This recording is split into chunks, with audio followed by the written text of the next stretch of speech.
അതിൽ രണ്ടുപേരെ രക്ഷപ്പെടുത്തുകയും അവരെ ഇപ്പോൾ ആശുപത്രിയിലേക്ക് മാറ്റുകയും ചെയ്തിട്ടുണ്ട്.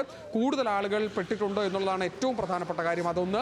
രണ്ടാമത്തെ കാര്യം, ഈ വാഹനങ്ങളിലുള്ളിൽ ആളുകൾ ഉണ്ടായിരുന്നോ, അങ്ങനെയെങ്കിൽ അവർ മണ്ണിനടിയിൽ പെട്ടിട്ടുണ്ടോ എന്നുള്ള കാര്യം. ഈ കുത്തിയൊലിച്ച് താഴേക്ക് പോയ മണ്ണും വെള്ളവും അടക്കമുള്ള ഈ ചെളിയിൽ പെട്ട ആളുകൾ താഴേക്ക് പോയിട്ടുണ്ടോ എന്നുള്ള കാര്യവും പരിശോധിക്കുന്നുണ്ട്. അങ്ങനെയുണ്ടെങ്കിൽ അങ്ങനെ ആളുകൾ പോയിട്ടുണ്ടോ എന്നുള്ളതും വലിയ ആശങ്ക ഉണ്ടാക്കുന്ന ഒരു കാര്യമാണ്. ഏതായാലും ആ ഘട്ടത്തിലുള്ള പരിശോധനയാണ് ഏതായാലും ഇപ്പോൾ നടന്നുകൊണ്ടിരിക്കുന്നത്. NDRFിന്റെ സംഘം കൂടി അവിടേക്ക് എത്തുമെന്നുള്ള മനസ്സിലാക്കാൻ കഴിയുന്നത്. നമുക്ക് സ്ത്രീകളടക്കമുള്ള ആളുകൾ അവിടെ നിന്ന് ഓടി രക്ഷപ്പെടുന്ന ദൃശ്യങ്ങൾ നമുക്കിപ്പോൾ കാണാൻ കഴിയും. സ്ത്രീകളും അതോടൊപ്പം തന്നെ സ്വാഭാവികമായും രണ്ടല്ല അതിലധികം ആളുകൾ ഈ ദൃശ്യങ്ങളിൽ തന്നെ നമുക്ക് മനസ്സിലാക്കാൻ കഴിയുന്ന ആളുകൾ അതിനുള്ളിൽ പെട്ടിട്ടുണ്ട്. അതുകൊണ്ട് തന്നെ ആ ആളുകളെ കണ്ടെത്തുക എന്നുള്ളതാണ് ഇനി ദുഷ്കരമായ കാര്യം. നമ്മൾ വിചാരിച്ചതിനപ്പുറം അല്ലെങ്കിൽ നേരത്തെ ഒന്നോ രണ്ടോ ആളുകൾ എന്നതിനപ്പുറത്തേക്ക് കാര്യങ്ങൾ മാറിയിരിക്കുന്നു എന്നുള്ളതാണ് നമുക്ക് ഇപ്പോൾ മനസ്സിലാക്കാൻ കഴിയുന്നത്.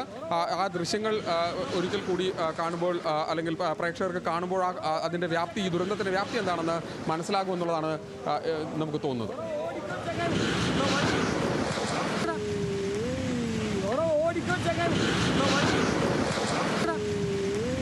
ഭീതിതമായ ദൃശ്യങ്ങൾ തന്നെയാണ് പുറത്തു വരുന്നത്. ആ സമയം ആരോ അവിടെ നിന്ന് പകർത്തിയ ഒരു ദൃശ്യമാണ്. നിലവിൽ സെക്കൻഡുകൾ മാത്രമുള്ള ഒരു ദൃശ്യമാണ് പുറത്തു വരുന്നത്. പക്ഷേ നമ്മൾ വിചാരിച്ചതിനപ്പുറത്തേക്കുള്ള വലിയ അപകടം തന്നെയാണ് അവിടെ ഉണ്ടായിരിക്കുന്നത് എന്ന് നമുക്ക് കൂടി മനസ്സിലാവുന്ന തരത്തിലുള്ള ഒരു ദൃശ്യമാണ് നിലവിൽ പുറത്തു വന്നിരിക്കുന്നത്. അതിൽ തന്നെ പലരും അവിടെ കുടുങ്ങിയിട്ടുണ്ടെന്നാണ്.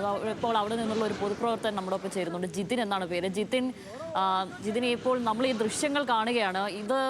ഈ സ്ഥലത്ത് 2 ബസ്സുകളൊക്കെ നിർത്തിയിട്ടതായിട്ട് കാണുന്നു. പിന്നീട് കുറച്ച് കടകളും ആ പരിസരത്തുണ്ട്, ആളുകളൊക്കെ ഉണ്ടെന്ന് തോന്നുന്നു. അപ്പോൾ നിങ്ങൾക്ക് പ്രാഥമികമായി അവിടെ നിന്ന് ലഭിക്കുന്ന വിവരം എന്താണ്? എത്ര പേർ ഇവിടെ അപകടത്തിൽപ്പെട്ടിട്ടുണ്ട് എന്നതിനെ പറ്റിയൊക്കെ ഒരു വിവരമോ നിങ്ങൾക്കിപ്പോൾ ലഭിച്ചിട്ടുണ്ടോ? ഒരു കാര്യം മനസ്സിലാക്കേണ്ടത്, ഇവിടെ മണ്ണിടിഞ്ഞിട്ടുണ്ട്. അത് സംഭവിച്ചിട്ടാണ്. കുറച്ച് ആൾക്കാര് മണ്ണിന്റെ അടിയിലുണ്ട്. അത് അവരെ എങ്ങനെയെങ്കിലും നമ്മൾ തിരിച്ച് ജീവിതത്തിലേക്ക് എത്തിക്കാനുള്ള നെട്ടോട്ടത്തിലാണുള്ളത്. ഓരോരുത്തർ ഇപ്പോൾ നിലവിൽ കേരള പോലീസും അതേപോലെ തന്നെ ഫയർഫോഴ്സ്, ഈ പ്രദേശത്തെ യുവാക്കള്, നാട്ടുകാര്, അങ്ങനെ എല്ലാവരും ഇവിടെ രക്ഷാപ്രവർത്തനം നടത്തിക്കൊണ്ട് നിൽക്കുകയാണ്. അപ്പൊ ഇല്ല ആൾക്കാർ വരുന്നുണ്ട്. വേമ്പ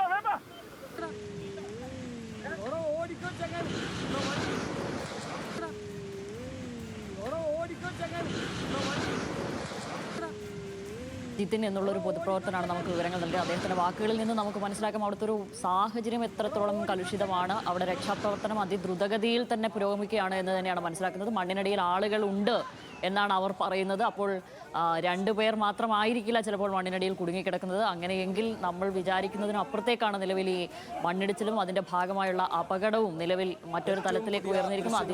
അതി ഗൗരവതരമായ ഒരു കാര്യത്തിലേക്ക് കൂടുതൽ സങ്കീർണമായിരിക്കുകയാണ് പ്രശ്നങ്ങൾ, അവിടെയുള്ള സാഹചര്യവും എന്ന് തന്നെയാണ് മനസ്സിലാക്കുന്നത്. ഈ ദൃശ്യങ്ങൾ കാണുമ്പോൾ മനസ്സിലാക്കും ആർത്തലച്ച് താഴേക്കിറങ്ങുന്ന മരങ്ങളും മണ്ണും വെള്ളവും അടക്കമാണ് കാണുന്നത്. അവിടെ 2 ബസ്സുകൾ നിർത്തിയിട്ടതായി കാണുന്നു. ആ ബസ്സിൻ്റെ അടക്കമാണ് മണ്ണ് വീണിരിക്കുന്നത്. അതിനുള്ളിൽ ആളുകൾ ഉണ്ടോ എന്നറിയില്ല.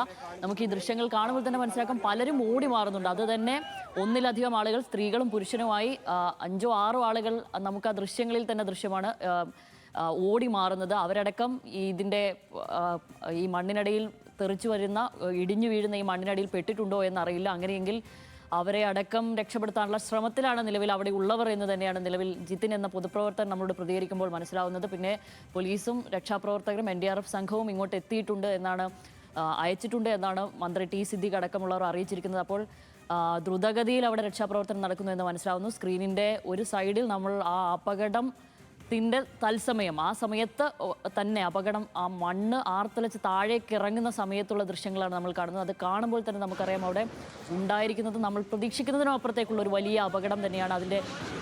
ആ അപകടത്തിൻ്റെ വ്യാപ്തി വളരെ വലുതാണ് എന്ന് നമുക്ക് മനസ്സിലാവുന്ന തരത്തിലുള്ള ദൃശ്യങ്ങളാണ് അവിടെ ഉള്ളത്. അതിനുശേഷം അവിടെ കാണുന്ന ദൃശ്യങ്ങൾ, സ്ക്രീനിൻ്റെ ഇടതുവശത്ത് കാണുന്ന ദൃശ്യങ്ങളിലും നമുക്ക് മനസ്സിലാവും എത്രത്തോളം വലിയൊരു മണ്ണിടിച്ചിലാണ് അവിടെ ഉണ്ടായിരിക്കുന്നത് എന്നുള്ളത്. മണ്ണും വെള്ളവും കലങ്ങി മറിഞ്ഞ് താഴേക്ക് ഒഴുകുന്ന തരത്തിലുള്ള ദൃശ്യങ്ങൾ നമുക്ക് കാണാവുന്നതാണ്. അപ്പോൾ ഇനി രക്ഷാപ്രവർത്തനം അവിടെ പുരോഗമിക്കുന്നു എന്ന് തന്നെയാണ് മനസ്സിലാവുന്നത്. ലിജോ, എന്തെങ്കിലും പുതിയ വിവരങ്ങൾ ലഭ്യമാണോ? നമുക്കിപ്പോൾ ലഭിക്കുന്ന ദൃശ്യങ്ങളും അതോടൊപ്പം തന്നെ ഇപ്പോഴത്തെ വിവരങ്ങളും അനുസരിച്ച് ഈ മീനാക്ഷി പാലം, ഞാൻ നേരത്തെ സൂചിപ്പിച്ച പോലെ കള്ളാടി മേപ്പാടിയെ ബന്ധിപ്പിക്കുന്ന മീനാക്ഷി